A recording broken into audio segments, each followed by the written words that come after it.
जय मसीह की। धन्यवाद हो आज के सुंदर दिन के लिए। और बताने की जरूरत नहीं है कि आज क्या है, हम सब जानते हैं। आज हमारे प्रभु यीशु मसीह का जन्मदिन है और हर जगह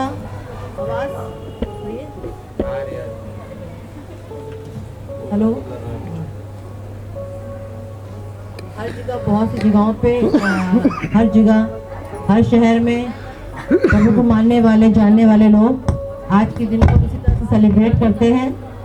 तो प्रभु को धन्यवाद हो कि परमेश्वर ने हमें भी मौका दिया कि हम सब भी प्रभु की महिमा के लिए आज के दिन एकत्र हो के प्रभु के गीत गाएं, उसके वचन सुने और आशीष पाएं, ताकि जो हम आशीष पाएं वो दूसरों तक पहुंचाने पे। हालेलुया। ठीक है, इससे पहले कि हम शुरू करें आज की सेवा, आज का जो प्रोग्राम है मैं आप लोग को बता देती हूँ। संचालक मैं ही हूँ, दीपा डैनियल मसीह। आरंभिक प्रार्थना हमारी मम्मी एलविना करेंगी। आराधना हम सब मिलकर करेंगे, हम करते हैं। उसके बाद आराधना के तुरंत बाद 3 राजा का दर्शन जो हमारे बच्चे हैं वो करेंगे एक गीत के द्वारा। फिर विशेष गीत होगा, डेविड ग्रुप सब मिलकर करेंगे। उसके बाद होगा विशेष कवाली। विशेष कवाली हमारे भाई अभय करेंगे। हालेलुया। उसके बाद होगा विशेष प्रस्तुति ग्रुप की, हमारे यूथ ग्रुप है वो विशेष प्रस्तुति करेगा। हालेलुया।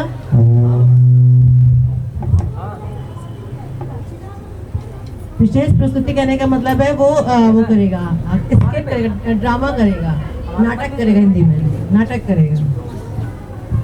उसके बाद होगा बाइबल संदेश, बाइबल पाठ होगा जो भाग प्रभु के दास प्रचार करेंगे, वो भाग हमारी बहन पढ़ेंगी। मैं भी फिर पढ़ूंगी, आपको बताऊंगी।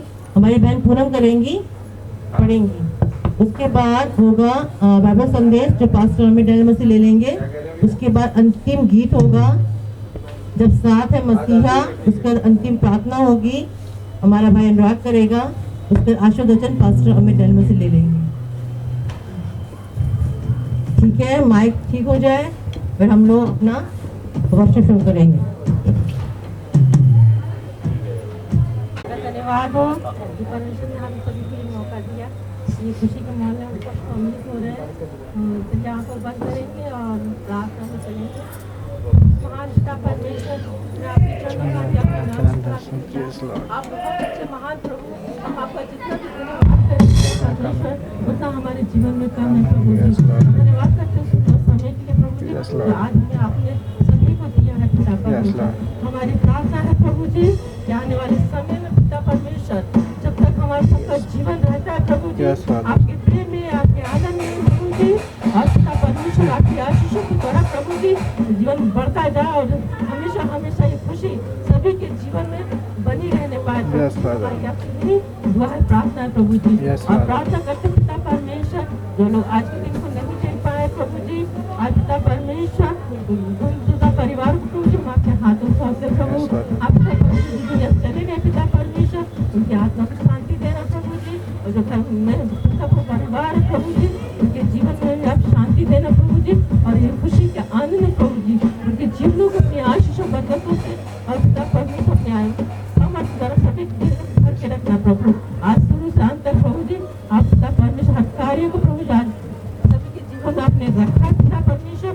इन सभी कार्यों को अच्छे से पूरा करने में आप सहायता मदद करना प्रभु जी। धन्यवाद करते प्रभु जी, शुरू से अंत तक आपके शुद्ध चाहते हैं। आज जितनी प्रोग्राम है, जो भी खाने पीने का जो भी पिता परमेश्वर कार्य प्रभु जी, सभी कार्यों को प्रभु जी हम आपके हाथों सौंपते हैं। बड़ी आशीष के द्वारा प्रभु जी ये सारे काम अच्छे से होने पाए प्रभु। धन्यवाद करते प्रभु जी, ऐसा ही होगा प्रभु जी।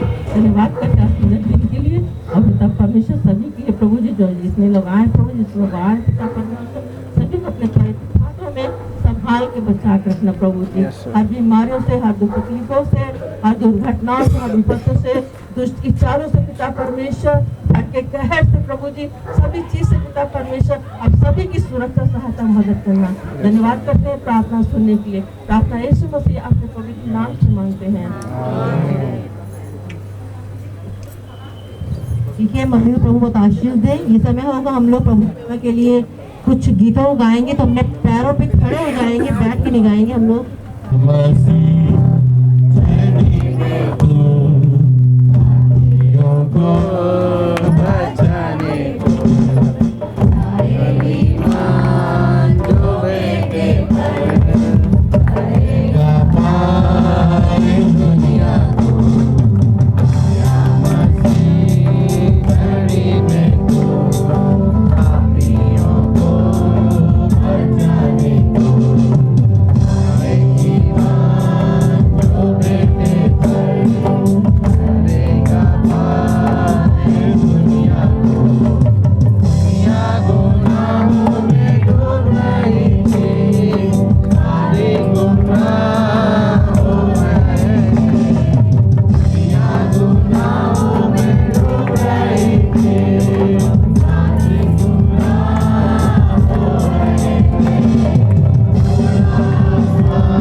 ज्योति हो जो नगर पहाड़ पर बसा हुआ है, वो छिप नहीं सकता। और जो लोग दिया जलाकर पैमाने के नीचे नहीं परंतु दीवट पर रखते हैं, तब उससे घर के सब लोगों को प्रकाश पहुंचता है। उसी प्रकार तुम्हारा उजियाला मनुष्यों के सामने चमके कि वे तुम्हारे भले कामों को देखकर तुम्हारे पिता की जो स्वर्ग में है बड़ाई करे। तो आज इस स्किट के द्वारा कि हम सबका एक ज्योति है। अगर मान लीजिए अंधेरा हो रात के टाइम में, अगर लाइट ना हो तो क्या हम कुछ कर पाएंगे? नहीं। लेकिन एक मसीह बच्चा भी ज्योति का काम करता है। आज हमारे जीवन से क्या है, ज्योति को आप देखेंगे कि कैसे प्रभु हमारे जीवन में यीशु मसीह को ज्योति की तरह लेके आया। तो परमेश्वर का बहुत धन्यवाद हो। बच्चों को प्रभु बहुत आशीष के और सबको जय मसीह की।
हो गया, अपने आप वॉल्यूम डाउन हो रहा है।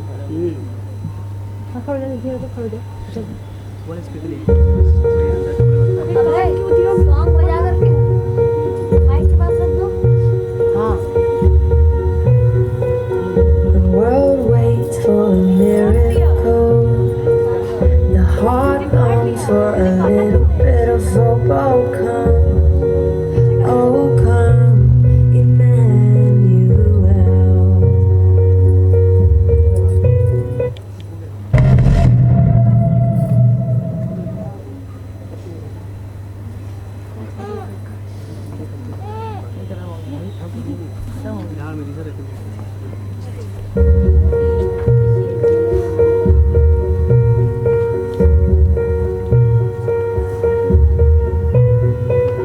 The world waits for a miracle. The heart longs for a little bit of hope. Oh come, Emmanuel.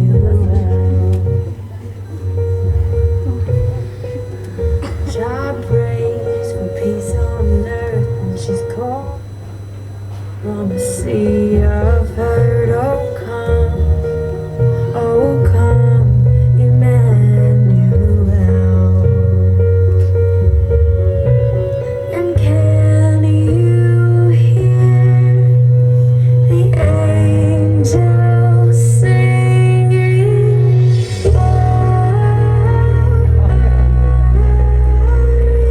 to the light of the world.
यीशु मसीह का जन्म आज से 2025 साल पहले, कितना 2025 साल पहले यीशु मसीह का जन्म हुआ था यहूदा के बैतलहम में, और ये इज़राइल क्षेत्र में स्थित है और हमारे एशिया माइनर में आता है।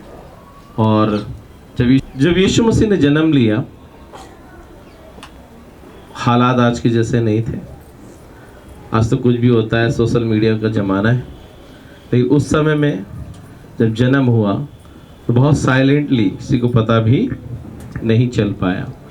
लेकिन क्योंकि वो ईश्वर पुत्र थे, इसलिए उनके जन्म की घोषणा 700 साल पहले हुई थी। ठीक, यशाया नबी ने क्या बोला था? देखो, एक कुंवारी गर्भवती होगी और एक पुत्र को जन्म देगी, उसका नाम इमैनुअल रखा जाएगा, जिसका अर्थ होता है परमेश्वर हमारे साथ। ये भविष्यवाणी 700 साल पहले, कितने साल पहले? 700 साल पहले ये भविष्यवाणी की गई थी, जो कि यशाया नबी ने की। उसके बाद मीका नबी ने भविष्यवाणी की। उसने क्या बताया? स्थान का नाम बताया कि कहाँ पर यीशु मसीह जन्म लेंगे, और वो स्थान क्या था?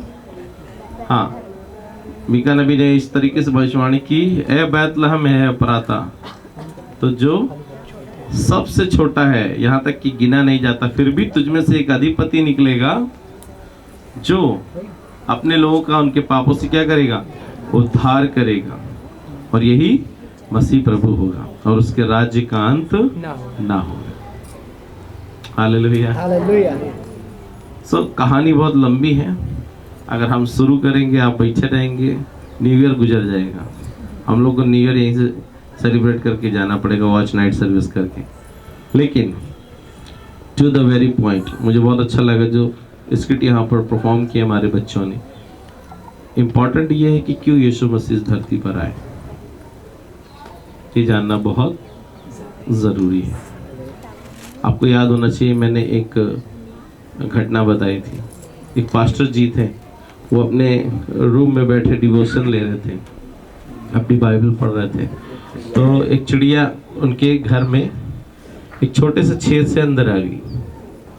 जब घर बनाते हैं ना, बल्ली डालते, जो मोखा रह जाता है, उस मोखे से वो चिड़िया अंदर चली आई।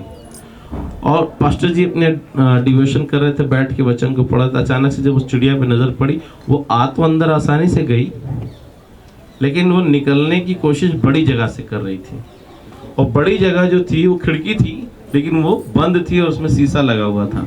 और जो चिड़िया थी वो रोशनी को देखकर कंफ्यूज हो गई थी और उसी में से निकल जाना चाह रही थी, लेकिन बार बार टकरा जा रही थी। क्या कर रही थी? बार बार टकरा जा रही थी। तो पास्टर जी के मन में एक ख्याल आया, और पास्टर जी ने बोला, काश, चिड़िया को देखते देखते, काश में चिड़िया होता तो इस चिड़िया को इसकी लैंग्वेज में बताता कि वहां से निकल जाओ, रास्ता वहां से। तो चिड़िया, एक चिड़िया का भाषा में समझ उस रास्ते से निकल जाती। तभी परमेश्वर के वचन ने उनसे बातचीत किया, और प्रभु के दास से परमेश्वर के वचन ने इस प्रकार से कहा, जो लूका की किताब यूहन्ना की किताब उसका 14 अध्याय उसके 6 पद में लिखा है, मार्ग, सत्य और जीवन मैं हूँ, बिना मेरे द्वारा पिता तक कोई भी पहुंच नहीं सकता। कौन पिता? परमेश्वर पिता, परम पिता के नाम से जिनको हम जानते हैं। हम सब जो मनुष्य हैं, हमारे अंदर 2 चीजें पाई जाती हैं। पहली चीज क्या है? प्राण। दूसरी चीज क्या है? आत्मा। ठीक है ना? जब एक मनुष्य जीवित है तो उसके अंदर क्या है? प्राण है और आत्मा है। लेकिन जब आत्मा छोड़ देती है तो प्राण बचता है, ठीक, और प्राण भी छोड़ देता है तो आदमी, यानी जब कोई व्यक्ति की मृत्यु होती है, उसका प्राण निकल जाता है और उसकी आत्मा भी निकल जाती है। तो जो आत्मा होती है वो कहाँ जाती है? वापस परमात्मा के पास। और प्राण जो है वो हवा में विलीन हो जाता है। प्राण मतलब सांस जो हम लेते हैं, क्योंकि परमेश्वर ने जब इंसान को बनाया, मट्टी से बनाया, उत्पत्ति की किताब में लिखा है, बाइबल में, मिट्टी से बनाया, उसके अंदर अपना जीवन का सांस फूंक दिया और उसके अंदर अपना आत्मा रख दिया। इस प्रकार से मनुष्य की उत्पत्ति हुई। तो जब किसी की मृत्यु होती है तो क्या होता है? प्राण और आत्मा निकल जाता है। प्राण मतलब श्वास चली जाती है, आत्मा मतलब जो हमारे अंदर है वो वापस परमात्मा के पास जाता है। लेकिन परमात्मा के पास नहीं पहुंच सकता जब तक सही माध्यम ना हो।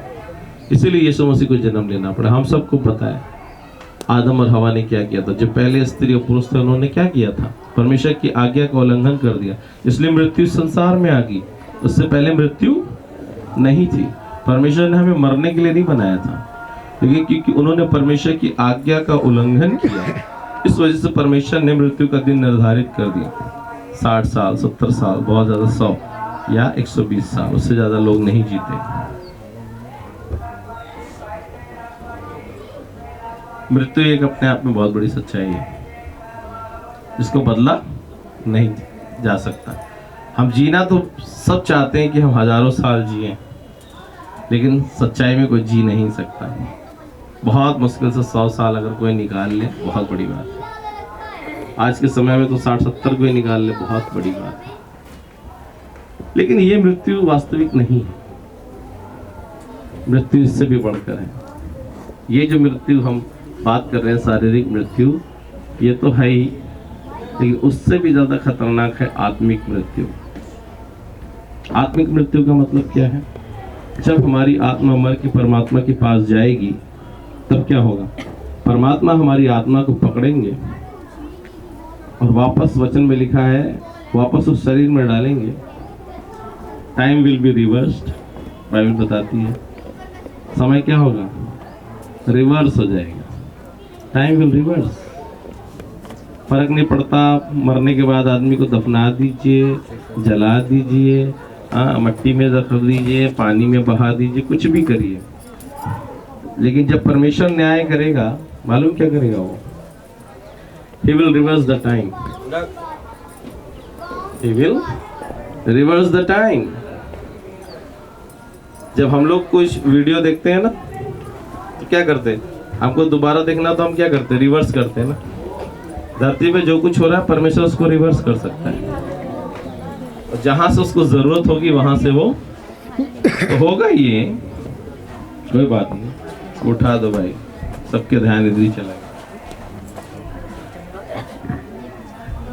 टाइम विल रिवर्स, यानी जिस दिन आप मरे होगे, परमेश्वर वापस उस दिन में जाएगा और आपको वहां से वापस उठा लेगा। आपकी आत्मा को वापस उस शरीर में डालेगा जो सड़ गया होगा, गल गया होगा, जल गया होगा, जहां भी होगा वापस समेटेगा। वचन में लिखा है, बाइबल कहती है, मैं नदियों से कहूंगा दे दे, मैं अग्नि से कहूंगा दे दे। जितने भी अग्नि ने निगल लिया उन सबको परमेश्वर वापस ले लेगा अग्नि से। जितना मिट्टी के नीचे उन मिट्टी से वापस ले लेगा। जितने नदियों में बह गए, मछलियों ने खा लिया, मछलियों से सबसे वापस ले लेगा परमेश्वर। टाइम विल रिवर्स, और वापस इस शरीर में आत्मा डाल करके वो नरक में डालेगा। और नरक बहुत अच्छी जगह नहीं है। नरक का टेम्परेचर 1,00,000 डिग्री सेल्सियस से भी ऊपर है। अब आप कहेंगे पास्टर जी आपने नापा क्या? नापा नहीं, लेकिन लोग अंदाजा लगाते हैं, क्योंकि लावा जब नीचे से निकलता है तो कितना हॉट होता है वो ना। नदी तक कोई भी उसको रोक नहीं सकता है। और नरक जो है वो धरती के नीचे है। परमेश्वर नरक में डालेगा, बॉटमलेस पिट है, वचन बताता है। और सोच के देखिए, जब किसी का शरीर अग्नि में जाता है जीवित, कैसा महसूस होता है? आप रोटी बना रहे हैं, हाथ जल गया, कितनी जलन होती है। या किसी चीज से जल गए, पैर पड़ गया आग में, या हाथ में आग में चला गया, कितनी तकलीफ होती है। लेकिन नरक एक ऐसी जगह है, अद्भुत जगह है, जहां शरीर डाला जाएगा, आप जलेंगे तो सही, मगर मरेंगे नहीं कभी। लगातार आप जलते रहेंगे। क्या होगा? Continuously you will burn, you will feel the sensation, you will feel the that energy कि आपको जलाया जा रहा है, मगर आप मरेंगे नहीं। इतनी खतरनाक जगह है नरक। और उस सजा से बचाने के लिए, उस नरक से बचाने के लिए प्रभु यीशु मसीह को जन्म लेना पड़ा, क्योंकि हमको पता नहीं था किस रास्ते हमको जाना है।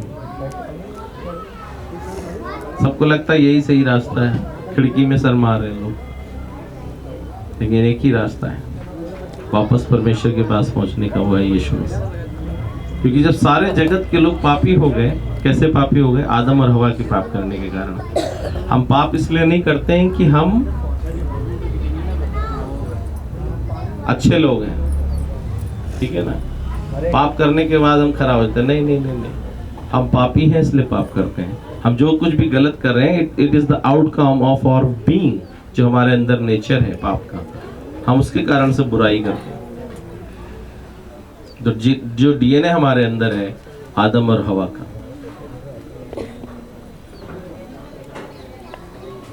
हम पाप करते हैं इसलिए पापी नहीं है, बल्कि पापी हैं इसलिए पाप करते हैं। सेंटेंस बहुत गहरा है समझने का। हम पाप करते हैं इसलिए पापी नहीं है, और पापी हैं इसीलिए पाप करते हैं। ये हमारे डीएनए में, जिसको बदला नहीं जा सकता। आदम और हवा कौन थे? धरती के पहले प्राणी जिनको परमेश्वर ने बनाया था, और हवा ही हमारे आदि माता पिता थे।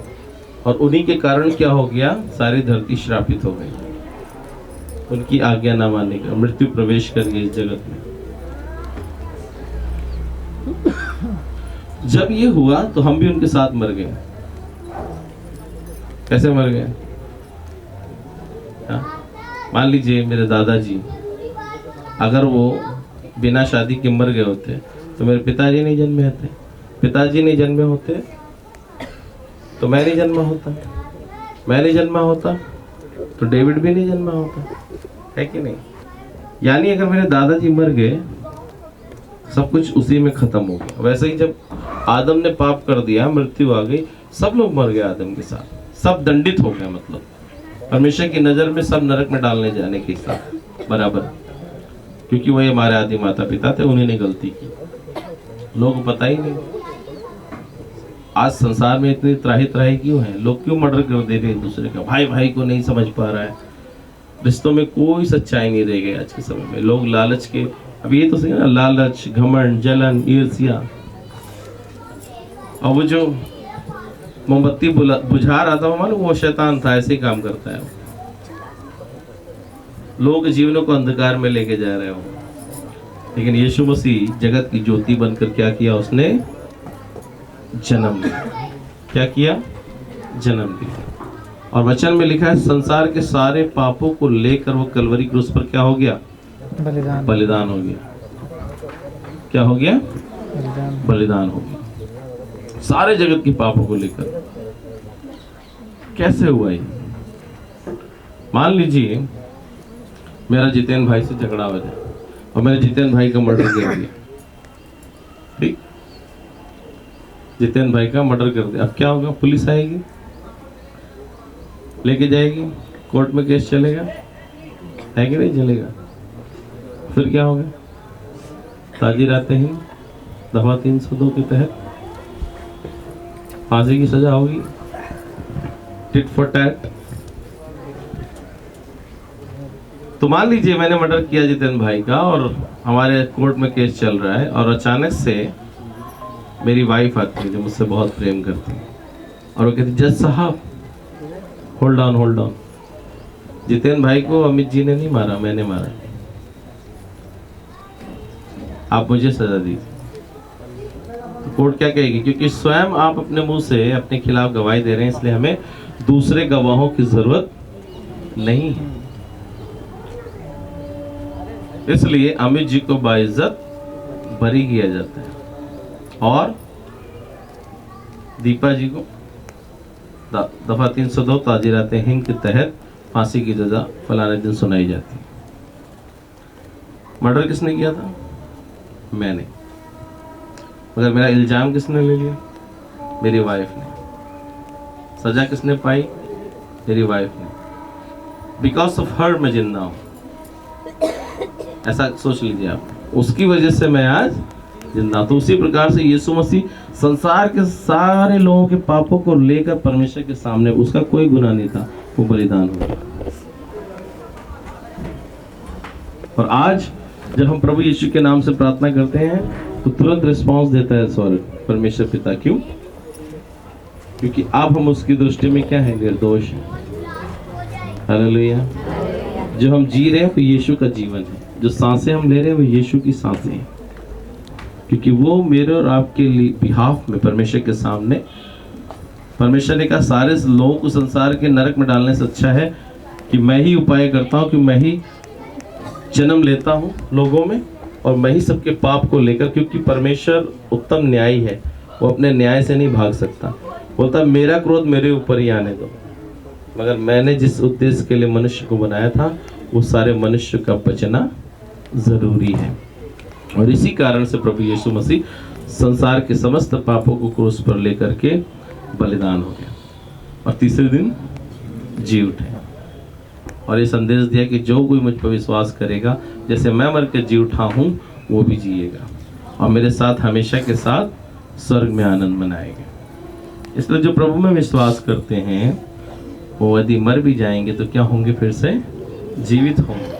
वो नरक में डाले जाने के लिए नहीं, बल्कि परमेश्वर के साथ हमेशा की जिंदगी बिताने के लिए, जो वास्तविक उद्देश्य के लिए मनुष्य को बनाया गया, परमेश्वर के साथ संगति करने के लिए। आपको इसलिए थोड़ी बनाया गया, परमेश्वर ने इसलिए थोड़ी बनाया कि आप बच्चे बन के पैदा हुए, खेले कूदे, पढ़ाई लिखाई करें और उसके बाद इंजीनियर बन जाए, डॉक्टर बन जाए, फिर उसके बाद सेवा करते हुए बूढ़े होकर मर जाए। इसलिए नहीं परमेश्वर ने बनाया। परमेश्वर ने आपको अपने साथ सदैव रख कर आपके साथ हमेशा संगति करने के लिए बनाया, लेकिन वो उद्देश्य विफल हो गया था, इसलिए यीशु मसीह को जन्म लेना पड़ा। और आज यीशु मसीह वचन में लिखा है, कहाँ है वो? पिता के दाहिनी हाथ स्वर्ग में बैठ के मेरे और आपके लिए प्रार्थना विनती कर रहे हैं। हालेलुया। तो मैं एक पद पढ़ूंगा यहीं से, पूरे अध्याय को जो पढ़ा है हमारी बहन ने, पूनम ने 11 पद पढ़ी।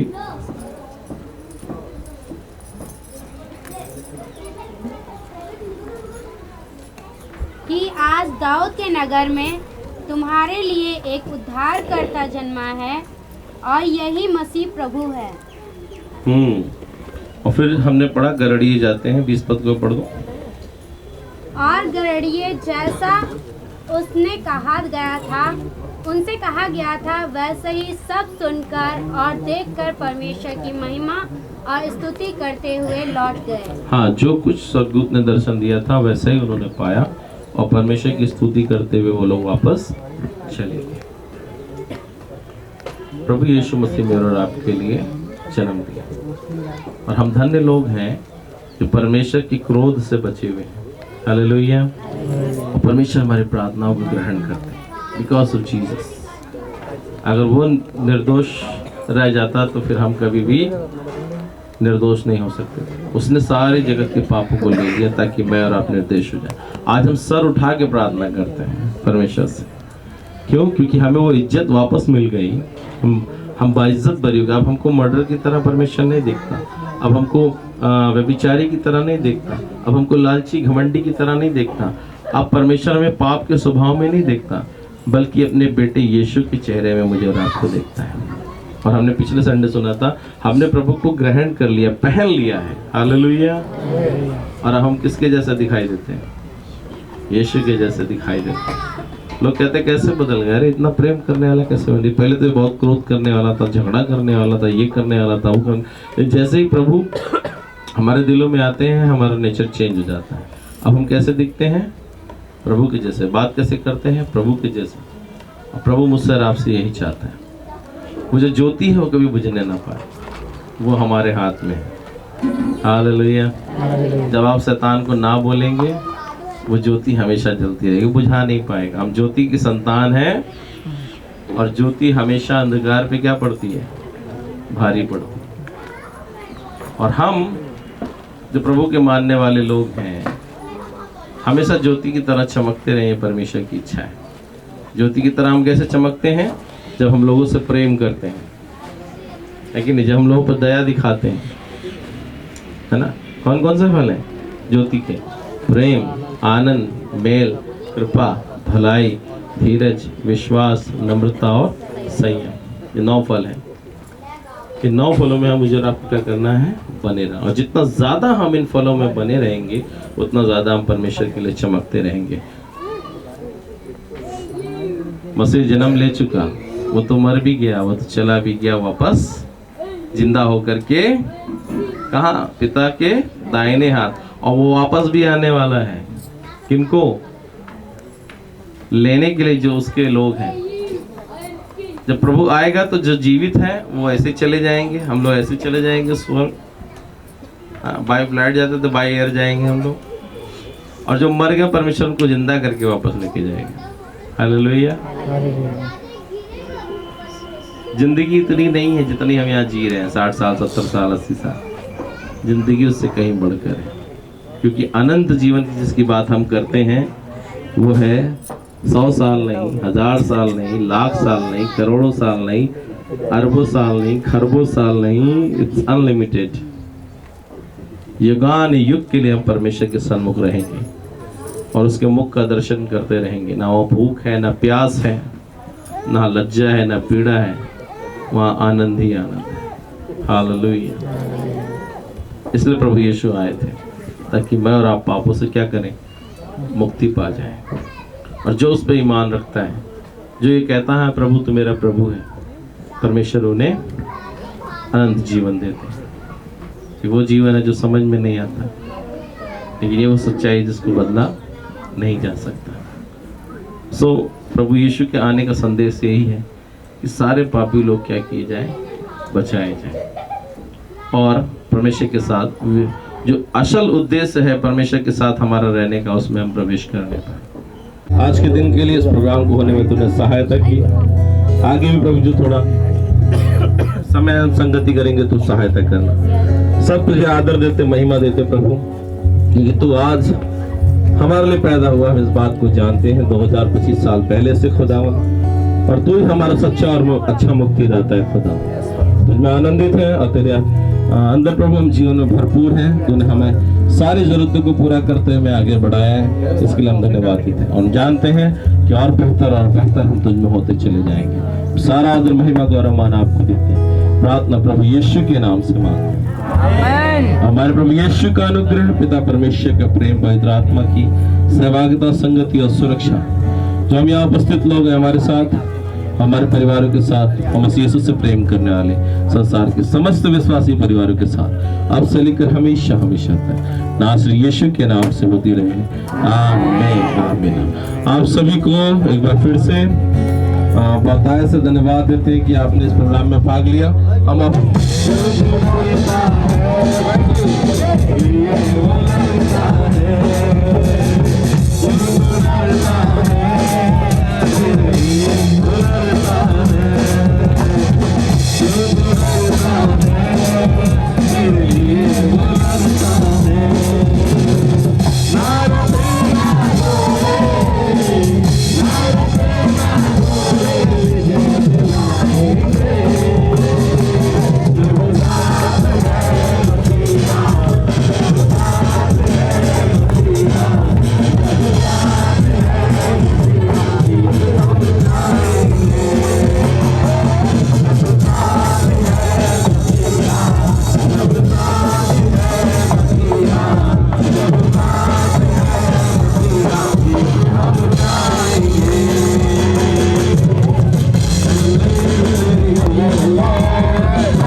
यही प्रार्थना। आइए आंखों को बंद करें, दुआ में जाएं।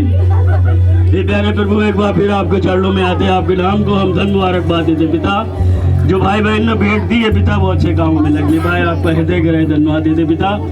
पिता, जो भाई बहन आए हैं पिता, उनको भी आशीष देना पिता, हम आपका हृदय गहराई धन्यवाद देते पिता परमेश्वर।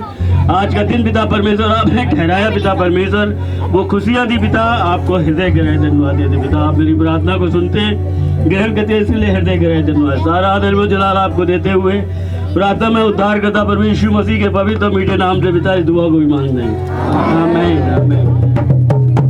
बड़ा दिन मुबारक, बड़ा दिन मुबारक, बड़ा दिन मुबारक और नया साल भी।